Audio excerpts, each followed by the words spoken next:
अस्सलाम वालेकुम। कैसे हैं आप सब? उम्मीद है कि आप सब अपने घरों में खैर व आफियत से होंगे। आज हम बनाने जा रहे हैं एक देसी स्टाइल चाउमिन। इस चाउमिन में हम बीफ का कीमा इस्तेमाल कर रहे हैं और इसमें किसी किस्म की कोई वेजिटेबल नहीं डाली जाएगी। जब आपके घर गेस्ट ने आना हो और गेस्ट स्पेशली चाउमिन बहुत शौक से खाते हों और आपके पास किसी तरह की वेजिटेबल मौजूद ना हो, तो आप इस रेसिपी को फॉलो कर सकते हैं। ये बड़ी इजी सी और बड़ी क्विक बन जाने वाली रेसिपी है और खाने में इंतहाई मज़ेदार ये चाउमिन है। यकीन जानें कि जो बच्चे वेजिटेबल शौक से नहीं खाते उनके लिए तो एक बेहतरीन रेसिपी है। तो चलें बढ़ते हैं रेसिपी की तरफ। बिस्मिल्लाहिर्रहमानिर्रहीम। सबसे पहले हमने कीमा फ्राई करना है और कीमा फ्राई करने के लिए मैंने तकरीबन आधा कप ऑयल का लिया है और इसमें मैंने 3 अदद बारीक चॉप की हुई प्याज शामिल कर दी है। इस प्याज को हमने सिर्फ ट्रांसपेरेंट करना है, हमने इस प्याज को ब्राउन नहीं करना।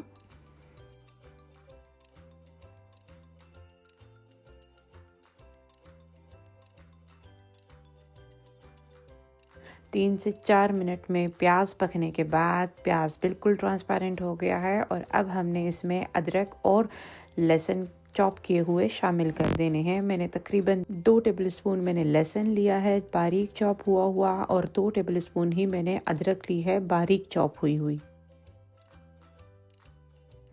लहसुन और अदरक को हमने ब्राउन नहीं करना। लहसुन और अदरक को हमने इतना ही पकाना है कि इसमें से एक प्यारा सा अरोमा आना शुरू हो जाए।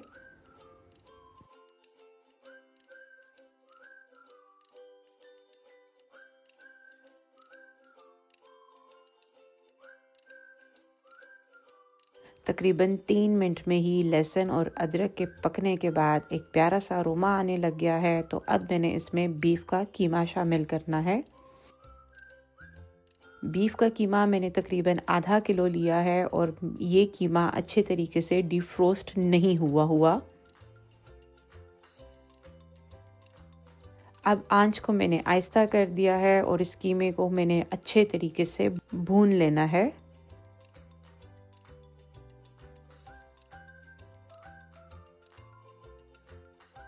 बीफ कीमे को मैंने तकरीबन 10 मिनट के लिए हल्की आंच पे भूनना है। अभी तक इसमें किसी किस्म का कोई स्पाइसेस शामिल नहीं किया गया। जब तक कीमा हमारा अच्छी तरीके से नहीं भुन जाता और इसमें से अरोमा आना शुरू नहीं होता, तब तक इसमें किसी किस्म का कोई स्पाइसेस हमने शामिल नहीं करना।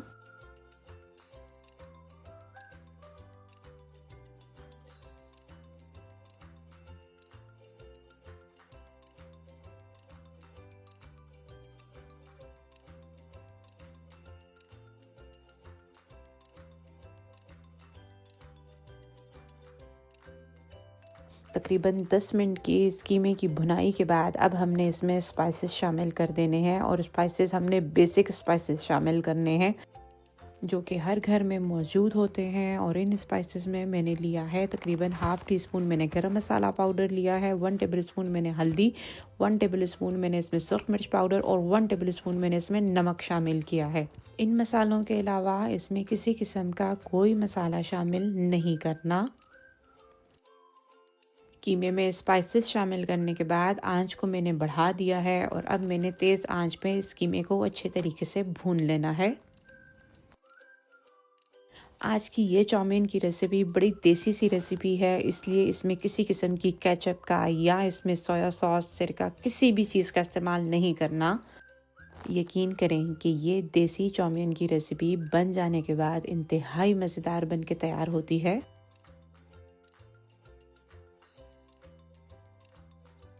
तकरीबन 10 मिनट तक स्पाइसेस के डलने के बाद मैंने इसको अच्छे तरीके से भून लिया है और अब हमने इसमें टमाटर शामिल करने हैं। मैं इसमें टमाटर प्यूरी का इस्तेमाल कर रही हूँ, आप चाहें तो आप टमाटर काट के शामिल कर सकते हैं। मैंने तकरीबन 4 अदद टमाटरों की प्यूरी बना ली है और अब मैंने इसमें वो प्यूरी को शामिल कर दिया है। टमाटरों की प्यूरी डालने के बाद मैंने आंच को बढ़ा दिया है और अब मैं इसको तेज़ आंच पे भून लूँगी। ये कीमा इन टमाटरों में ही गल जाएगा। आप अगर चाहें तो आप इस स्टेज में इसमें 1 कप पानी का भी शामिल कर सकते हैं। तकरीबन 5 मिनट दम पे पकने के बाद ये कीमा बिल्कुल भुन चुका है, ये कीमा बिल्कुल तैयार है और अब हमने इसका नेक्स्ट स्टेप फॉलो करना है।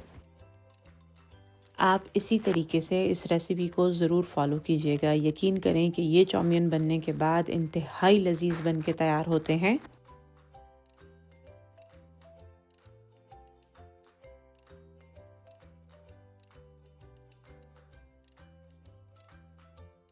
बीफ कीमा अच्छे तरीके से भुन चुका है और अब हम चलते हैं अपने नेक्स्ट स्टेप की तरफ। और नेक्स्ट स्टेप में हम सबसे पहले स्पैगेटीज लेने हैं और स्पैगेटीज आज मैंने लिए हैं लोकल। स्पैगेटीज को बॉईल करने के लिए मैं पानी पहले से बॉईल कर चुकी हूँ। आप देख सकते हैं कि पानी हमारा अच्छे तरीके से बॉईल हो चुका है। अब मैंने इसमें स्पैगेटीज को शामिल कर दिया है और इसमें मैंने 1 टेबलस्पून नमक शामिल कर दिया है और तकरीबन 2 से 3 चम्मच मैंने इसमें ऑयल भी शामिल करना है। आपको मैं स्पैगेटीज़ के बारे में बता दूं कि आज मैंने लोकल ब्रांड के इस्तेमाल किए हैं। ये पंसारी के पास आपको आसानी से मिल जाएंगे। आपको किसी ब्रांड की स्पैगेटीज़ लेने की ज़रूरत नहीं है। यकीन जाने कि ये बॉईल हो जाने के बाद बिल्कुल उसी तरह लगते हैं जिस तरह हम किसी ब्रांड के स्पैगेटीज़ लेके बॉईल करते हैं।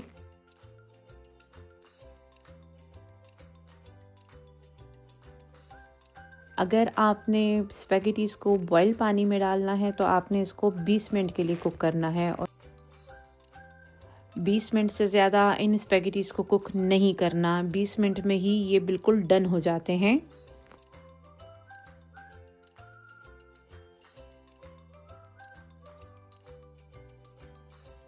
बीस मिनट में स्पैगेटीज़ अच्छे तरीके से बॉयल हो चुके हैं और अब हमने इसको किसी भी स्ट्रेनर की मदद से इसमें से पानी निकाल लेना है। स्पैगेटी हमारे बॉयल हो चुके हैं और कीमा हम पहले से भून चुके हैं। अब इस भुने हुए कीमे में हमने बॉयल हुए स्पैगेटीज़ को शामिल कर देना है। आप देख सकते हैं कि स्पैगेटीज़ आप इसमें नहीं जुड़े हुए, ये उसी तरह नज़र आ रहे हैं जिस तरह के हम किसी भी ब्रांड के स्पैगेटीज़ लेते हैं और हम उनको बॉईल करते हैं तो उनका रिज़ल्ट 100% आता है। ये स्पैगेटीज़ उसी तरह बॉईल होने के बाद आपको दिखाई दे रहे हैं। अगर आपको इसमें थोड़ा सा सूप रखना हो तो आप रख सकते हैं।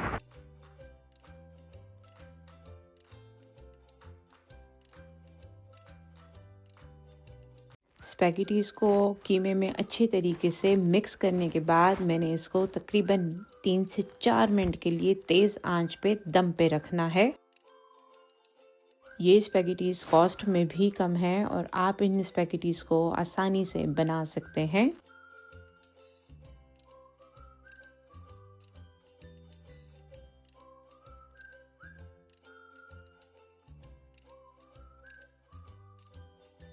तकरीबन 3 से 4 मिनट तेज़ आंच पे दम पे रखने से ये स्पैगेटीज़ बनके बिल्कुल तैयार हो चुके हैं। अब हमने इनको किसी प्यारे से सर्विंग में निकाल लेना है। आप इस बीफ चाउमीन को अपने रेगुलर खाने में अपने घर वालों को सर्व कर सकते हैं और इसकी सर्विंग में आपको दही का इस्तेमाल ज़रूर करना है। दही के साथ इसके टेस्ट में मज़ीद इजाफा हो जाएगा। मुझे उम्मीद है कि आपको आज की रेसिपी ज़रूर अच्छी लगेगी और आप इस रेसिपी को ज़रूर ट्राई करेंगे। और आप जब इस रेसिपी को ट्राई करें तो प्लीज़ कमेंट्स के ज़रिए अपनी राय का ज़रूर इजहार करें। मेरे चैनल को सब्सक्राइब कर दें, बेल आइकन को प्रेस कर दें। बेल आइकन को प्रेस करने से मेरी जब भी नई वीडियो आएगी तो सबसे पहले आपके पास नोटिफिकेशन आएगा। अपने दोस्तों और प्यारों के साथ शेयर करें। मुझे अपनी दुआओं में याद रखें। मिलते हैं एक नई रेसिपी के साथ। शुक्रिया। अल्लाह हाफिज़।